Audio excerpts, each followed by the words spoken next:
Colorado. Denver, Stapleton Airport, July 19th, 1989. Known as the gateway to the Rockies, Denver is the starting point for journeys all over the U.S. 1,300 planes take off from here every day, carrying over 75,000 passengers. It's the peak of the summer season, and Stapleton is packed with vacationers and business travelers.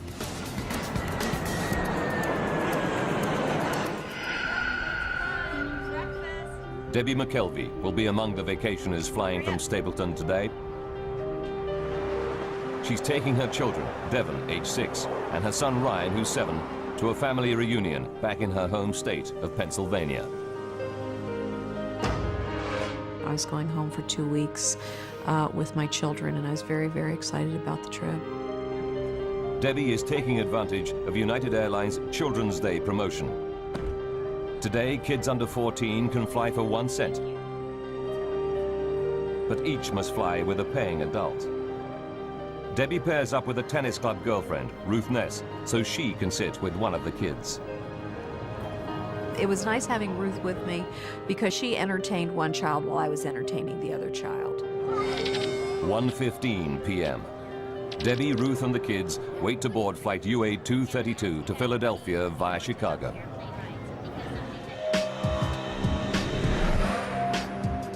Commanding the flight is Captain Alfred C. Haynes. His cabin staff reported a minor electrical fault in the galley on the previous leg, but engineers have given it the all clear. Captain Haynes is a veteran pilot with 7,190 hours logged in the DC-10.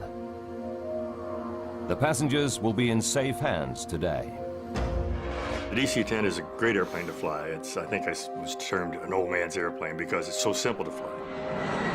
At this time, in the late 1980s, there are over 400 DC-10s in service. But it's a plane with a troubled history. Windsor, Ontario, 1972. A cargo door blows out on a year-old DC-10, causing severe decompression. The pilots managed to land the plane safely. 2 years later, a door comes off a Turkish Airlines DC-10 flying out of Paris. This time, the violent decompression tears the plane apart in midair. All 346 people on board die. McDonnell Douglas finds the fault and fixes it. But the reputation of the DC-10 never fully recovers. The DC-10 making flight 232 today is in its 17th year of service and has flown over 43,000 hours. So far, without incident. Today should be no different. Jerry Schemmel is Deputy Commissioner of the Continental Basketball Association and a frequent flyer. I was never a nervous flyer. I always kind of enjoyed flying. I took my first flight at age 18. I always enjoyed it. Jerry is flying to Columbus on business with his boss and great friend, Jay Ramsdell. Their original flight is cancelled, but Jay gets a seat on the very next flight. The bad news is there's no seat for Jerry. Jay decides to stay with his buddy and wait for an even later plane. I didn't think much of it at that time. I thought it was a nice gesture. I thought to myself, I hope I would have done the same thing. Finally, after a 6.5-hour wait, Jerry and Jay both get seats on flight UA 232 to Philadelphia. Flight 232 is busy today. It's carrying 285 passengers and 11 crew. Debbie McKelvey boards with her friend and 2 kids. They add to an unusually high number of children on board. 52 in total, thanks to the Children's Day deal.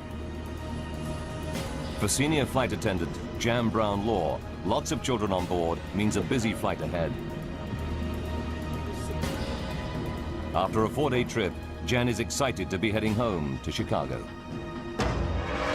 I just remember feeling just the energy of this last leg and getting all pumped up to do the service.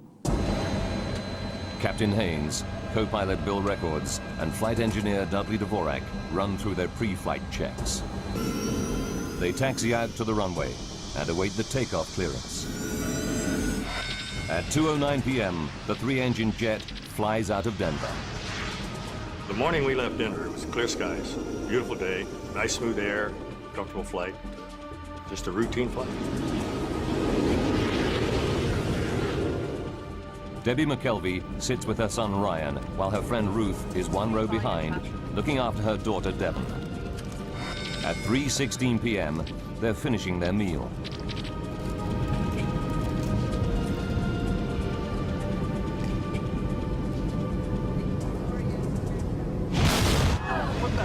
Suddenly, out of the blue, a terrifying blast rips through the plane. The first thing I thought was a bomb has gone off. I really did. I thought someone had planted a bomb, it had been detonated, and we started to drop. The only way I can think to explain it, it's like if you're driving down a highway and you hit a pothole. Jan Brown Law fears it may be a breach in the plane's fuselage. I instinctively sat down on the floor and held on, not knowing if it were a decompression, that everything that isn't tied down securely is going to be sucked out. There's no sign of any visible damage inside the plane. But up in the cockpit, Captain Haynes scans the engine instruments and quickly realizes that his number 2 engine is malfunctioning. I've never had a jet engine fail in flight. Only in the flight simulator, never in flight. But this time, it's happening for real. 3:17 p.m. Captain Haynes' priority is to shut down the problem engine. He's not too worried. The DC-10 can fly comfortably on its remaining 2 wing-mounted engines. Haynes follows the shutdown procedure and cuts off fuel and power to the number 2 engine.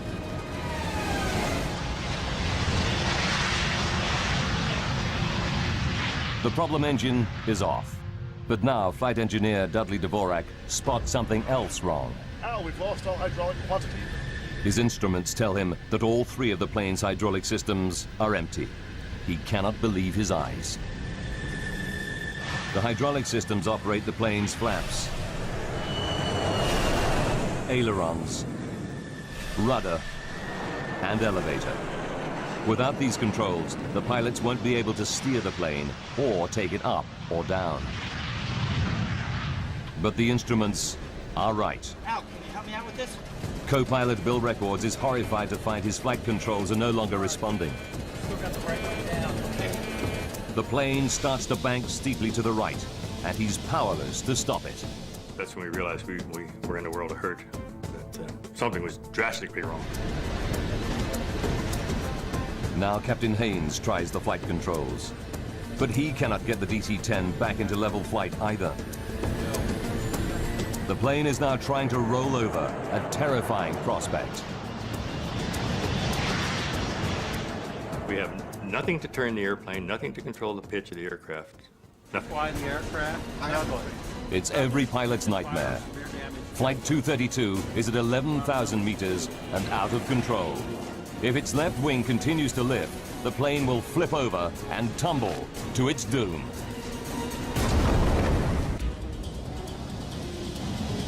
United Airlines Flight 232 is down to 2 engines. Worse still, the plane has lost all conventional flight controls. Despite everything that Captain Haynes tries, the plane seems bent on turning over. Back in the cabin, the passengers feel the plane banking steeply. Now, my son at 7½, he had always been a people watcher. And he looked around and he said, something's not right here. You could feel the turn. You could feel the sensation physically of your body leaning off to the right side. I remember feeling that, thinking that was very unusual. 3:18 p.m. The left wing is so high that the plane is in an extremely steep bank. Al Haynes knows that within a few more seconds, it will roll over and tumble out of control. There is just one old aviator's trick left to him. If it fails, Flight 232 is doomed. The first reaction was to just close one throttle and push the other one up, see if maybe that would help. In a desperate bid to restore level flight, Haynes tries adjusting the relative power of the two wing engines. If the right engine runs faster, the airplane will bank left, and vice versa.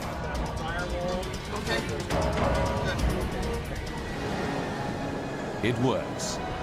Captain Haynes is able to pull the plane out of its roll. He still has no flight controls, but he regains a crude form of steering by using the throttles. But Haynes finds that he can only make right-hand turns. 3:20 p.m. Co-pilot Bill Records radios Minneapolis Air Route Traffic Control Center. 232 heavy. We've shut down engine. He reports the loss of flight controls and requests a flight path to the nearest airport. The pilots have no idea how they're going to land the crippled plane. Ladies and gentlemen, this is the captain. We've shut down the number 2 engine. Now Captain Haynes tells passengers that one engine has failed, but he doesn't mention the loss of flight controls. Chicago, but we may be just a Not all the passengers find his words reassuring. You could just feel a tenseness in the flight attendants. And that's when you kind of felt there's something not right here. Captain Haynes knows that time is running out. UA-232 is dropping at around 250 meters per minute. They need to attempt an emergency landing soon, before they lose height altogether. 3:22. Air traffic control informs the flight crew that their nearest runway is at Sioux Gateway. This is a small regional airport near the sleepy town of Sioux City, Iowa. 3:25 p.m. A quiet afternoon in a Sioux City fire station is about to get a whole lot busier. When Fire Chief Robert Hamilton hears an alert called in, he suspects something big. I've been in this business a long time, and you can kind of tell. You have almost a sixth sense, I guess.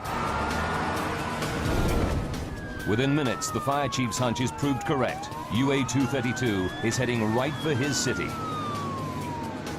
9 fire trucks race out to their emergency positions on one of the runways. Now Captain Haynes and his crew have to work out how they're going to land the plane with barely any controls. Before they can make a plan, they hit another problem. The DC-10 starts to soar up and then down in a random, uncontrollable cycle. For the pilots, it's like riding a roller coaster through the sky. I had no idea how long we were going to keep that airplane in the sky. Debbie McKelvey feels the plane's erratic motion and fears for her life. Here I have a 6-year-old and a 7-year-old. You start praying, if I'm going to die, please make sure we all go and we all go quick. 3:26 p.m. Captain Haynes calls his senior flight attendant up to the cockpit. When I opened that door, the whole atmosphere hit me. It's the worst crisis possible. The captain tells Jan to prepare the cabin for an emergency landing. As I walked through the first-class cabin, I just could not look anybody in the eye because I was afraid they'd read the fear in mine. Denny Fitch is a DC-10 training pilot, flying home from an instructor session. He knows that something is wrong and offers his help. 3:29. What Denny finds in the cockpit shocks him. It was an amazing scene for me because both the pilots were in fact on the controls. Both of them, their tendons in their forearms were raised from effort. Their knuckles were white from grip. As an expert training pilot, Denny Fitch is ready for any emergency, but he's never seen anything like this before. I was dumbfounded because it was unheard of. As a matter of fact, there was no procedure for it, having no hydraulics. The first thought that came to my mind, to be honest, was that I was going to die that afternoon. Ladies and gentlemen, Captain Haynes now tells his passengers the plane is damaged and they'll be making an emergency landing in Sioux City. This landing's a little different than you're used to. 296 people could lose their lives. Getting this airplane down without crashing will be the ultimate test of pilot skill. Denny offers to help out any way he can.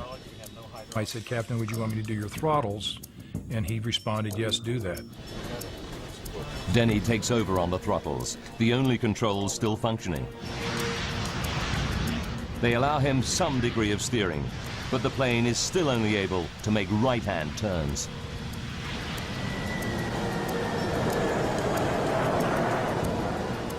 As far as I'm concerned, he's now the fourth member of the crew because he was willing to step in there and help us any way he could.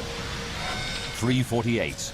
The DC-10 is now 12 minutes from Sioux City Airport, and they're running out of altitude.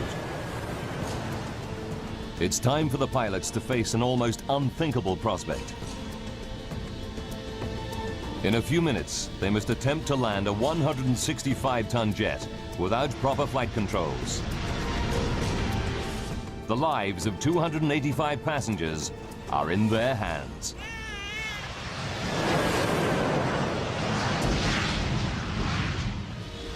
The pilots must now try to line up for the final approach into Sioux City Airport. Denny Fitch will attempt to steer the plane and control its descent, all by adjusting the throttles.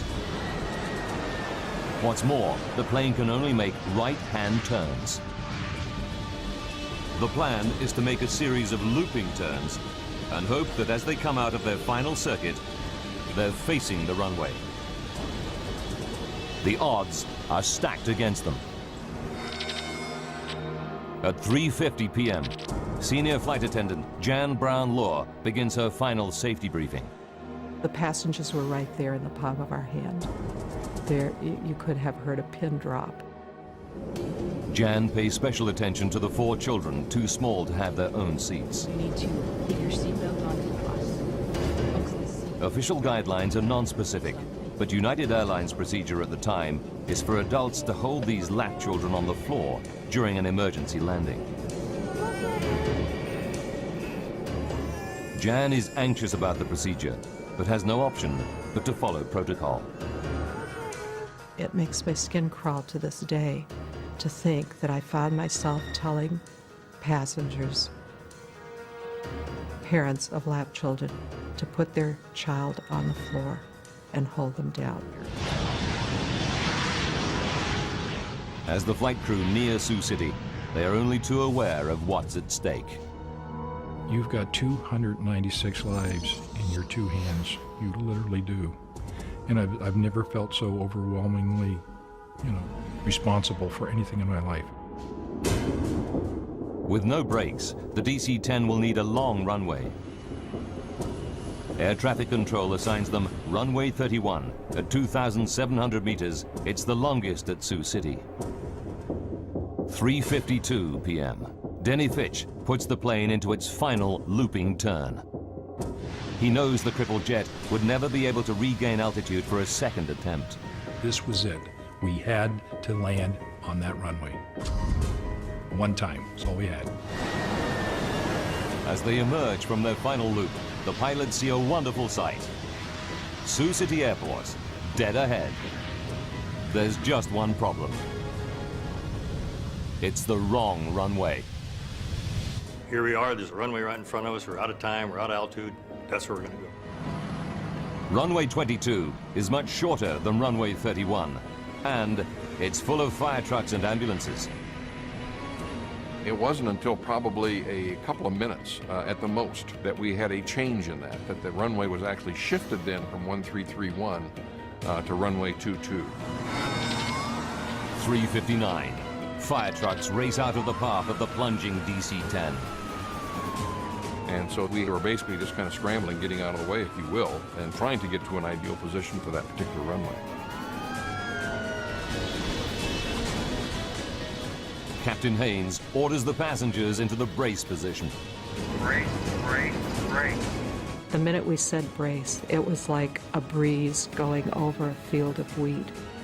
Everybody in the cabin disappeared from sight to go into their brace position. I kept thinking, this is it. And I actually made my son shut the window shade. And I thought, we don't need to see, the end as it's coming.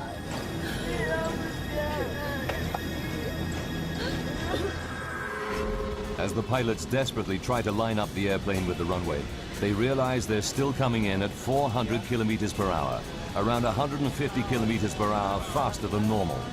But with no control of the flaps, they cannot slow the descent. The alarm sounds from the ground proximity warning system. They're descending too rapidly. The plane is plunging at 560 meters per minute, over 6 times the normal rate.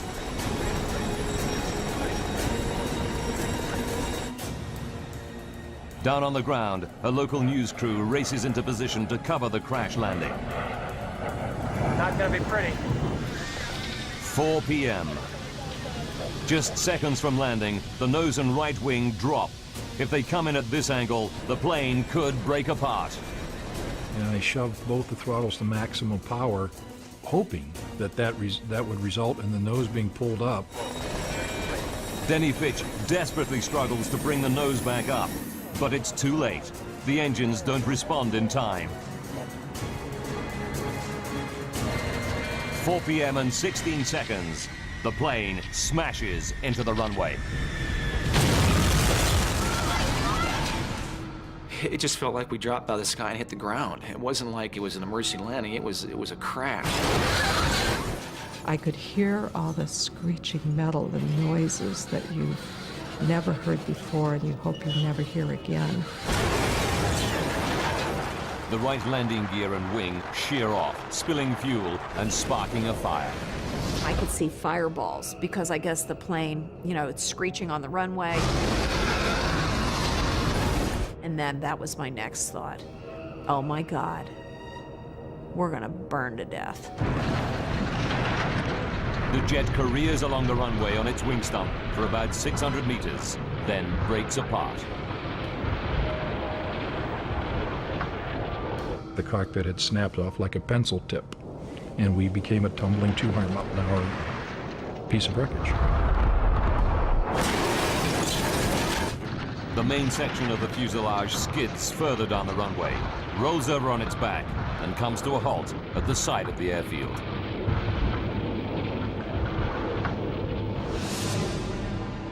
The plane is split into 3 main pieces: cockpit, tail section, and middle passenger section.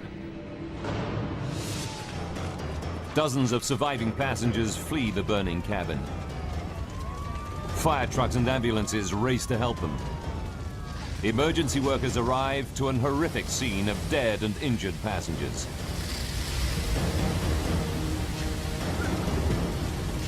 Survivors escaping the wreckage scatter through cornfields at the edge of the runway. Debbie and her son Ryan are among them. I grabbed my son and we started running and running. And I had no idea where we are. Some of the children and babies held on the floor before landing are missing. The violence of the crash tore them from their parents' grasp. One grief-stricken mother confronts flight attendant Jan Brown-Law. And she just looked up at me and she said, "You told me to put him on the floor, that it would be all right." And I thought, I'm going to live with those words for the rest of my life. The child, 23-month-old Evan Zhao, tragically died in the burning jet. In the chaos of the crash, Debbie McKelvey and her son Ryan managed to get out of the wreck. But she can't see 6-year-old daughter Devon anywhere. So then you start really thinking, why didn't I have both of them? And it's just a horrible, horrible sinking feeling. Jerry Schemmel escaped the cabin unhurt. But now he hears a baby's cries. Despite the choking fumes, he ventures back inside the burning aircraft. I didn't think if I go back in, the thing will explode or I might not find my way back out. I just reacted. I heard the cries of baby, and the next thing I know, I'm back inside the aircraft. As the central cabin section burns, it starts to fill with toxic fumes. Smoke like this can kill in minutes.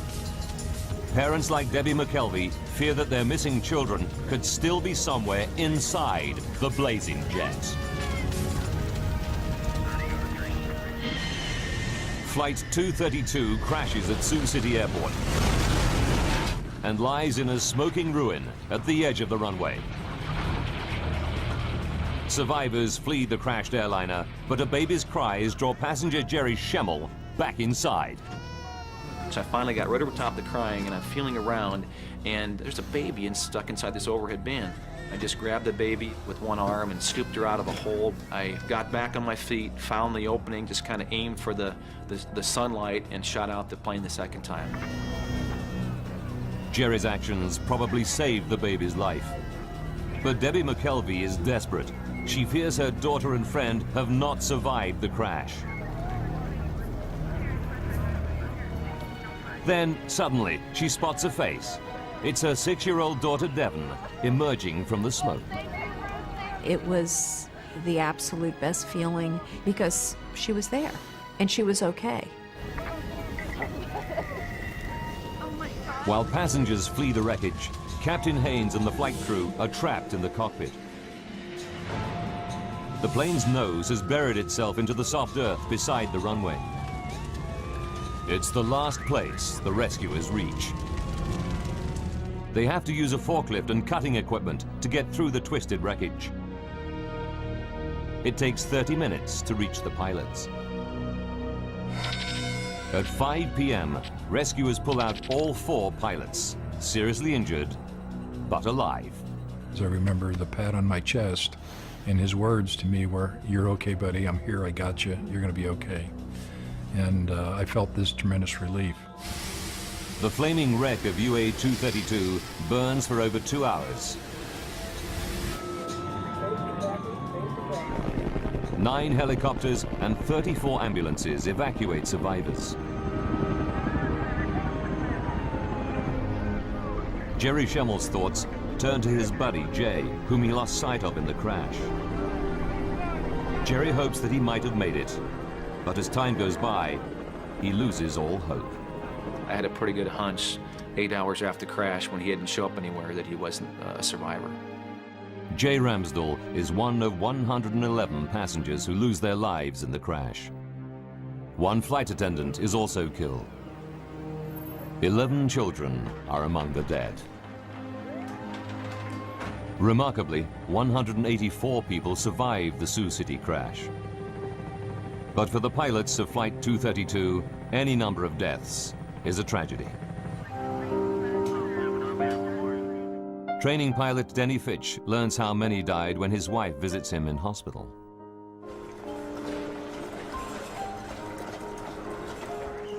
And she started crying because she realized I didn't know the truth. That in fact, 112 people had died behind me. And I saw her cry, I had my answer. And I cried every waking moment for the next 3 days. I just couldn't stop crying. It just so tore my heart out to know that people died behind me. I was ready to die for them, and I didn't want them to die. Al Haynes and the flight crew are determined that something positive should come out of the tragedy. I would like to say that this crew, and in fact the entire industry, is dedicated to finding the cause of this accident. So maybe we can never have it happen again.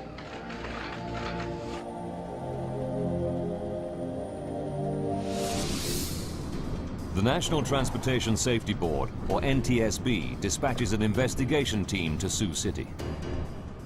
With 427 DC-10s still in service all around the world, they need to find out what happened to the plane, and quickly.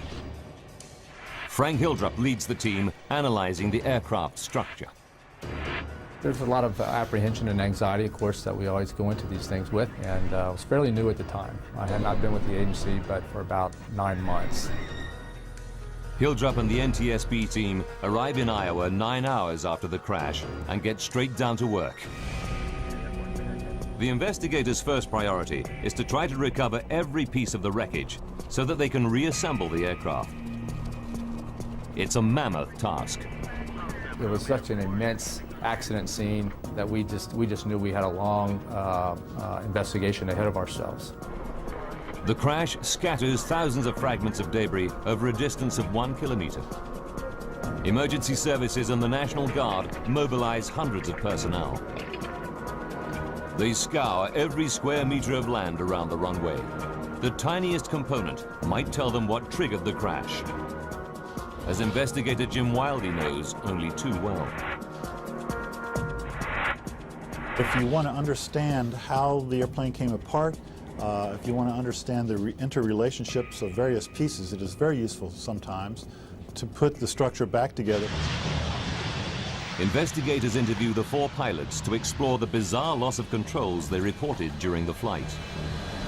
Now we've lost all hydraulic pressure. Captain Haynes and the crew confirmed that shortly after the dramatic failure of their number 2 engine, all their hydraulic systems went down. It mystifies investigator Frank Hildrup. I know personally I wasn't prepared for dealing with an airplane crash where it had lost all of its hydraulics. Extremely unique event and something I personally had never encountered before.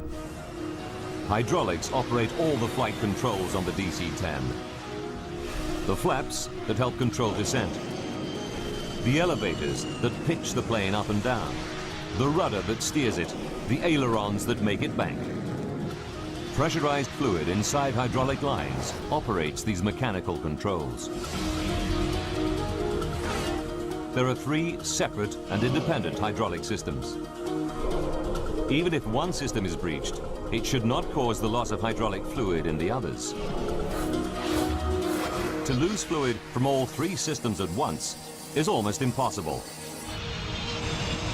Experts put the odds at 1 billion to 1. Then, an unexpected find. Farmers 90 kilometers from Sioux City report aircraft wreckage scattered on their land. Investigators examine the debris and find that it includes components from the number 2 hydraulic system in the tail near the failed engine.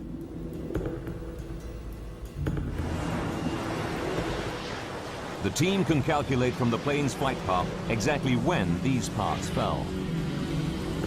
They discover it happened at 3:16 p.m., the same moment as the loud bang and the engine failure. What the heck? What was that? Everything points to a catastrophic event inside the engine, which then damages the hydraulic systems.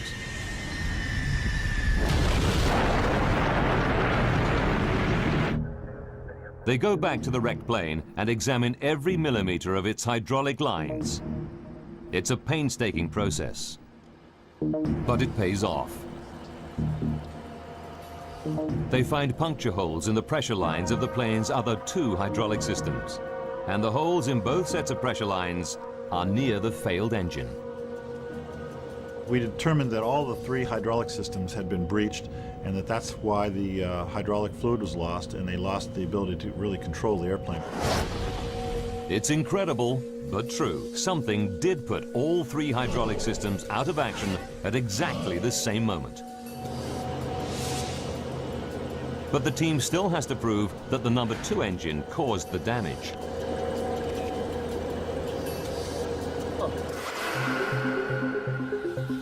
They inspect the puncture holes with a scanning electron microscope and find minute traces of titanium. Titanium is used for critical airplane parts because it's tough, yet very light. On the DC-10, the only titanium anywhere near the tail section is inside the number 2 engine.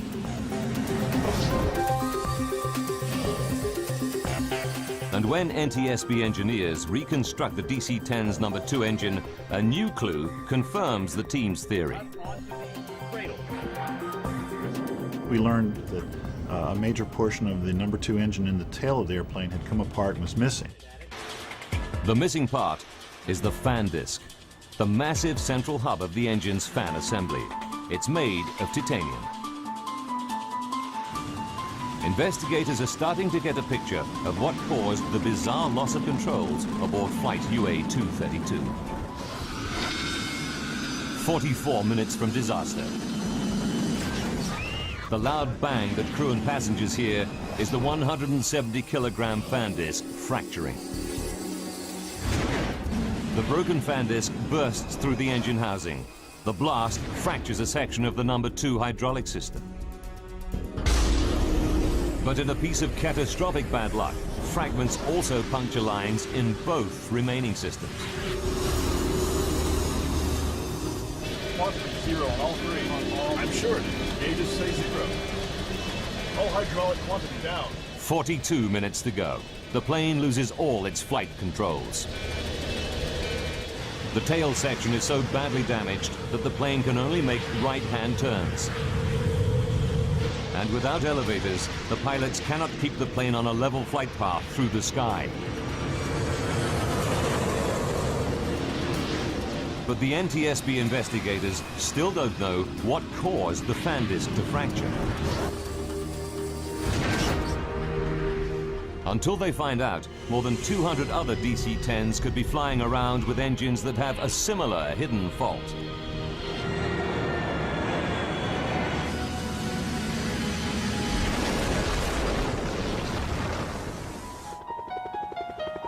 They must locate and examine the missing pieces of fan disc.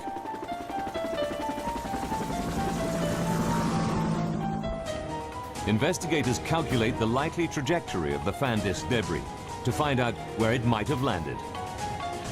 They narrow it down to a tract of Iowa corn belt 36 square kilometers in size. I would consider the search for that fan disc certainly a needle in a haystack type of effort. Investigators pull out all the stops to find the missing fan disc. They scour the area with 4 helicopters, but find that the 3-meter-high corn stalks conceal everything on the ground. They even deploy infrared cameras to try to locate the pieces. But after weeks of searching, they draw a blank. General Electric, the engine manufacturer, offers members of the public a large reward for the missing fan disc.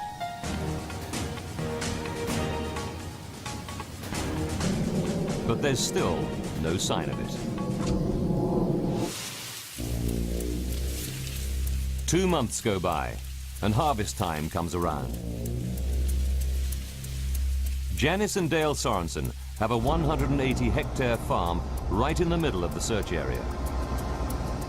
Tuesday, October 10th, 1989, and Janice Sorensen is out bringing in the corn. As I was combining, I felt a little resistance on the front of the combine, and I backed it up and then put it in neutral and got out and looked, and I knew immediately that this was the piece they were looking for. It's a massive chunk of debris, half buried in the earth. Teams from General Electric and the NTSB race to the Sorensen farm.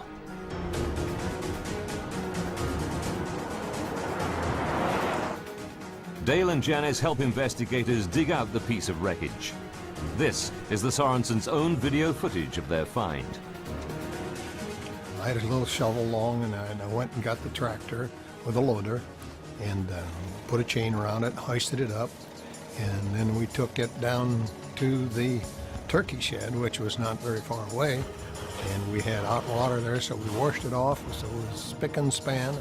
Investigators quickly confirm that the debris is a major chunk of the missing fan disc from flight UA-232. Then they find another piece nearby. Together, the 2 parts complete the entire missing fan disc.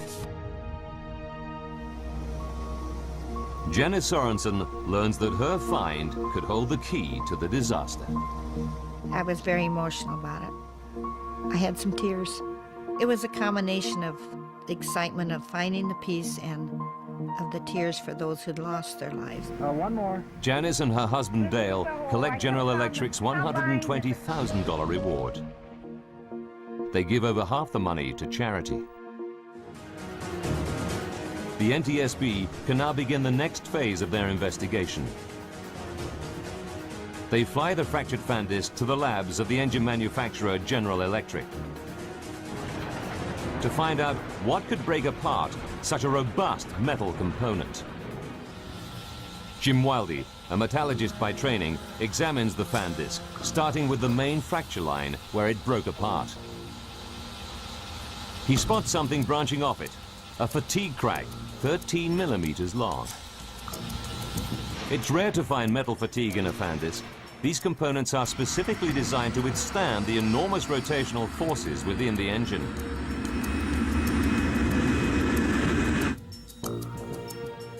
Then, at the base of the fatigue crack, Wildy sees a tiny cavity. The size of it was maximum in any one direction was about 50 thousandths of an inch. As he scans the cavity more closely, he sees that the metal around it looks discolored. He takes a sample from this suspect area for testing. What he discovers will shock the investigation team and rock the aviation industry to its core.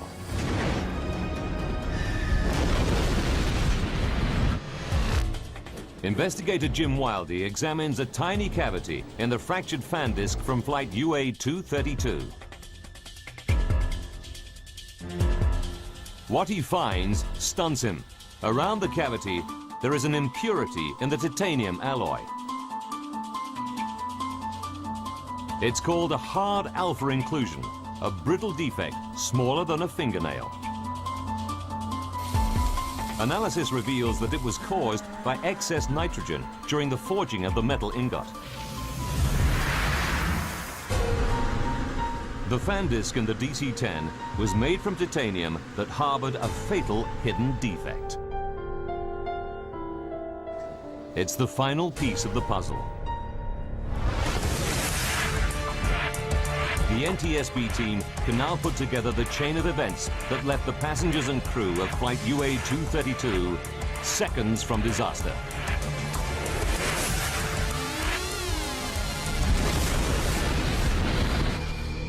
As the DC-10's fan disc rotates at 3,800 RPM, the huge stresses initiate a minute crack in the defect. With every flight, it grows fractionally bigger. July 19th, 1989, 44 minutes from disaster. The fan disc has been in service for 15,503 flights over 17 years. The crack reaches 13 millimeters in length. The faulty fan disc can no longer cope with the stresses imposed by its rotation. It shears in two. The damage it causes makes the DC-10 virtually unflyable. For the next 40 minutes, the pilots struggle to control the plane.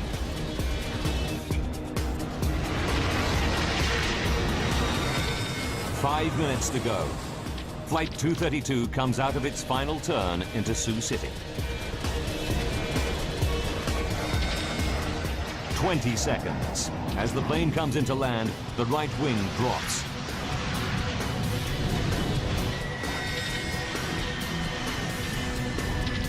Disaster strikes. The right wingtip hits the ground, and the DC-10 careers down the runway.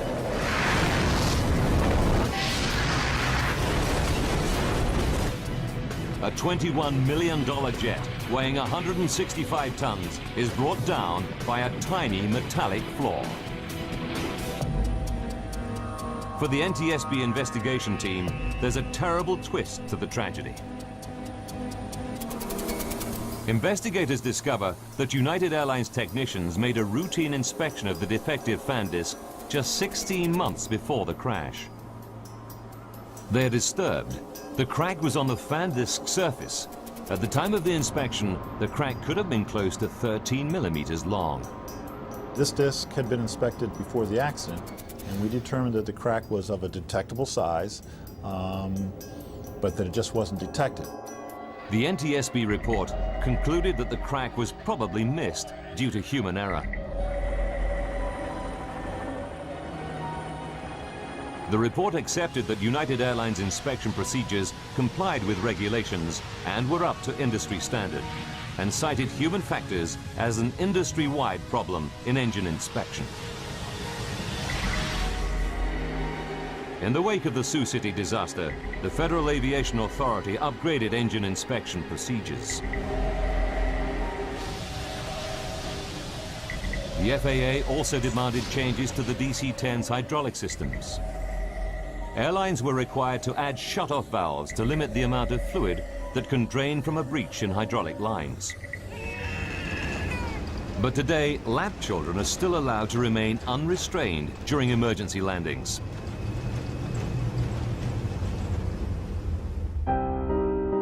Ever since the crash, Jan Brown Law has campaigned for all children to have allocated seats and safety restraints on airplanes. She has never forgotten the young boy, Evan Zhao, who lost his life on her watch. Evan would be 17 years old today had he been in a seat. Denny Fitch, Al Haynes, and the other crew members received industry awards for their extraordinary professionalism and valor.